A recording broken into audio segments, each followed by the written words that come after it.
Assalamualaikum warahmatullahi wabarakatuh. Selamat pagi semuanya. Semoga kita selalu dalam keadaan sehat ya. Amin ya rabbal alamin. Nah, hari ini Bu Putri akan menjelaskan materi bahasa Arab untuk kelas 5. Materi kita hari ini adalah fil baiti, yang artinya di rumah. Sekarang duduk yang manis dan simak penjelasan Ibu ya. Kita mulai dari kosakata dulu ya. Di sini ada beberapa kosakata yang biasa dipakai dalam materi fil baiti. Di sini yang pertama, baiti artinya rumahku. Jannati artinya surgaku. Ghurfatul julusi artinya ruang keluarga. Dhaifun artinya tamu. Ghurfatul ta'ami artinya ruang makan. Ghurfatun naumi artinya kamar tidur. Namu atau yanamu artinya tidur. Hadiqah artinya taman. Ghurfatul istiqbal artinya ruang tamu. Usratun artinya keluarga. Asya'un artinya makan malam. Futurun artinya sarapan pagi. Nah, ini ada beberapa contoh pertanyaan dalam bahasa Arab. Di sini kita akan mulai mengidentifikasi pertanyaan ya. Agar lebih mudah untuk menjawabnya, maka kita harus tahu dulu nih, apa sih arti dari pertanyaan tersebut? Pertanyaan ini Ibu ambil dari buku yang kalian punya ya. Nanti silakan bisa dibuka bukunya, cari pertanyaan seperti ini. Yang pertama, Ainal hadiqah. Aina ini artinya di mana. Nah, hadiqah artinya taman. Ainal hadiqah artinya di mana tamannya. Kalau yang madza fi hadiqah artinya apa yang ada di taman. Madza ini artinya apa. Aina artinya di mana. Kalau yang ketiga di sini contohnya man fil matbakh artinya siapa yang ada di dapur. Man ini artinya siapa. Kemudian yang hal. Hal fi ghurfatil julus min dhadah artinya apakah ruang keluarga memiliki meja? Hal ini artinya apakah. Kalau pertanyaannya apakah berarti jawabannya hanya ada dua kemungkinan, yaitu ya atau tidak. Kalau misalkan ya dalam bahasa Arab adalah na'am. Setelah itu dilanjut dengan jawaban benarnya. Misalkan, hal fi ghurfatil julusi min dhadah? Kalau jawabannya na'am.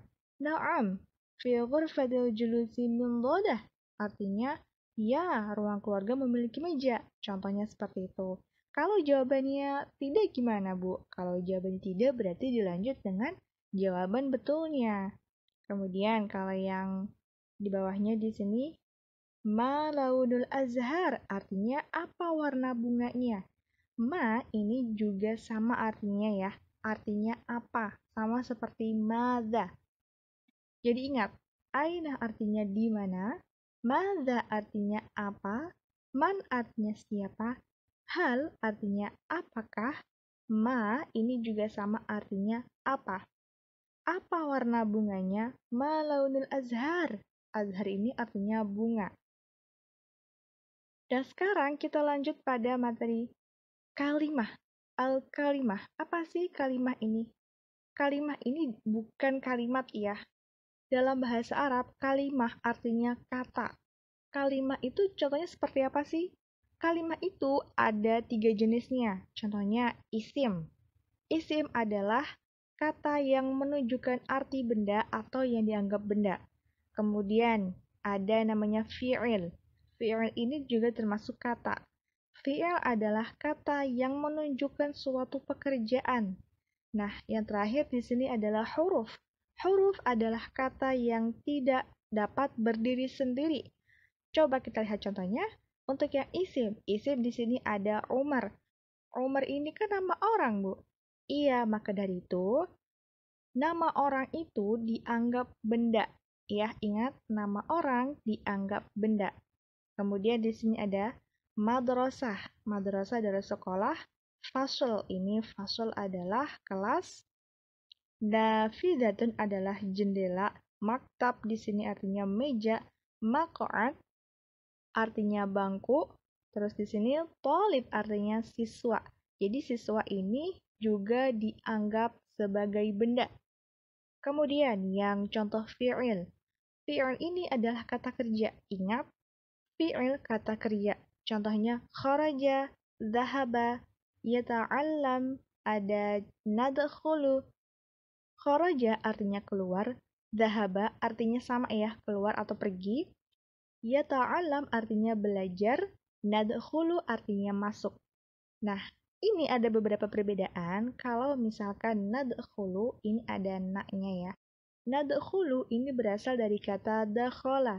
Kalau ini ketambahan huruf nun ya, nadkhulu ini artinya kami masuk. Kemudian yang terakhir di sini huruf. Huruf di sini contohnya ada fi, wa, ila. Kalau kita terjemahkan ke dalam bahasa Indonesia, fi artinya di, ya. Fi artinya di, wa artinya dan, ila artinya ke. Maka dari itu ini tidak bisa berdiri sendiri. Fi, di mana maksudnya? Fil madrasah, fil hadiqah, atau fi ghurfatil julus, atau di mana? Begitu kan? Jadi kata fi ini tidak bisa berdiri sendiri. Kemudian yang kata wa, yang artinya dan. Kata dan ini kan perlu gandengannya ya. Misalkan, aku dan kamu, misalkan seperti itu. Atau misalkan, buku dan pensil. Nah, jadi dia butuh gandengan nih, nggak bisa sendiri. Kalau yang ila ini artinya ke. Kemana? Ilal madrasah? Ilal fasul? Atau kemana? Ke kamar mandi kah? Atau ke ruang tamu kah? Atau ke ruang keluarga? Nah, ini juga nggak bisa nih, dia berdiri sendiri, harus ada kata setelahnya ya. Nah, kemudian di sini juga ada contoh percakapan dalam bahasa Arab. Di sini Ibu bacakan bahasa Arabnya serta bahasa Indonesianya, kalian simak ya. Dan kalian bisa mencatat terjemahannya di buku kalian masing-masing. Aina baituka ya raja? Artinya, di mana rumahmu raja? Terus di sini raja menjawab, baiti hunaka, rumahku di sana. Kemudian ditanya lagi, hal amama baitika hadiqah? Artinya, apakah di depan rumahmu ada taman? Kemudian dia menjawab, na'am, amama baiti hadiqah. Ya, rumahku ada tamannya. Kemudian di bawahnya, madza fil hadiqah? Artinya, apa yang ada di taman? Kemudian raja menjawab, fiha azhar mutanawwi'ah. Artinya, di sana ada banyak bunga bermacam-macam. Kemudian di sini lanjutannya, hal fil baitil ghuraf? Artinya, apakah di rumahmu ada ruangan? Kemudian dia menjawab, na'am, fil baitil ghuraf. Artinya, ya, di sana ada banyak ruangan. Kemudian di sini ditanya lagi, aina abuka? Di mana ayahmu? Ingat ya, aina artinya di mana. Di mana ayahmu? Kemudian dijawab lagi, huwa fi ghurfatil julus. Artinya dia ada di ruang keluarga. Huwa ini artinya dia, tapi untuk laki-laki. Kalau perempuan berarti hiya. Nah, contohnya di sini. Kita lanjut dulu ya. Madza ya'mal hunaka? Artinya, apa yang dia kerjakan di sana? Kemudian dijawab, huwa yaqra'ul majallah, artinya dia membaca majalah. Kemudian ditanya lagi, aina ummuka? Nah, ini ganti nih, yang ditanyakan adalah ibunya. Aina ummuka? Di mana ibumu? Kemudian dijawab, hiya fil matbakh, dia ada di dapur. Jadi di sini kita bisa ingat kembali ya, huwa artinya dia untuk laki-laki, sedangkan hiya artinya dia untuk perempuan. Untuk pembelajaran hari ini, syukron katsir. Terima kasih banyak, semoga bermanfaat. Mohon maaf bila ada kesalahan. Wassalamualaikum warahmatullahi wabarakatuh.